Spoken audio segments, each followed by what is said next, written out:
आप किसान को वोट बैंक की नजर से देखते हैं इसलिए कुछ किए नहीं, आप दलितों को वोट बैंक की निगाह से देखते हैं इसलिए कुछ बोलते नहीं।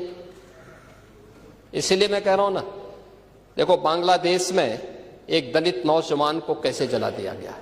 आप लोग गाजा पट्टी में होने वाले किसी भी उस पर आंसू बहाते हैं, लेकिन आपकी जवान से एक शब्द नहीं निकल रहा है, क्योंकि एक दलित नौजवान मारा गया बांग्लादेश में, और उस नौजवान के मरने पर आपकी जवानी सिल चुकी है, क्योंकि आप उसको केवल वोट बैंक के रूप में इस्तेमाल करते हैं। ये राजनीति नहीं है पांडे जी, ये राजनीति नहीं है, ये वो सच्चाई है जो आपकी तुष्टीकरण की नीति है, जिसके कारण बांग्लादेश बना है। अगर बांग्लादेश पाकिस्तान नहीं बना होता, इस तरीके से हिंदू नहीं जलाया होता, और जलाता तो फिर उसकी क्या दुर्गति होती या वह भी जानता। ये सुरक्षा की गारंटी, वहां मारे जा रहे हैं हिंदू, आप लोग नहीं बोलेंगे। एक कैंडल मार्च निकाल के चलते हैं गांजा के मुद्दे को लेकर के,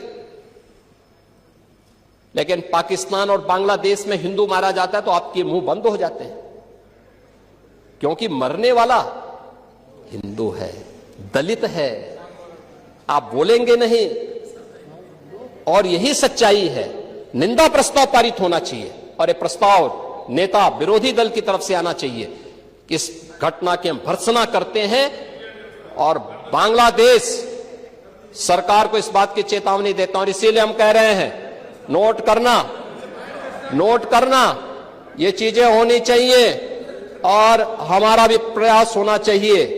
जब बांग्लादेशी को यहां से निकालेंगे और रोहिंग्या को यहां से बाहर का रास्ता दिखाएंगे तो उनके समर्थन में मत आना, क्योंकि उनमें से बहुत सारे लोगों के वोट आपने बनवाए हैं, उनके बहुत सारे लोगों के लिए आधार भी बनवाने का पाप किया है आप लोगों ने।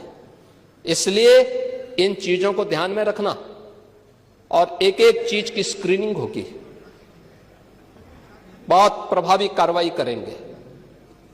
हमारे ही देश में रह करके हमारे लोगों के खिलाफ अपराध, और वहां पे निर्दोष हिंदुओं पर अत्याचार करोगे, निर्दोष सिखों पे अत्याचार करोगे, ये स्वीकार्य नहीं हो सकता है, और यही आप करते हैं।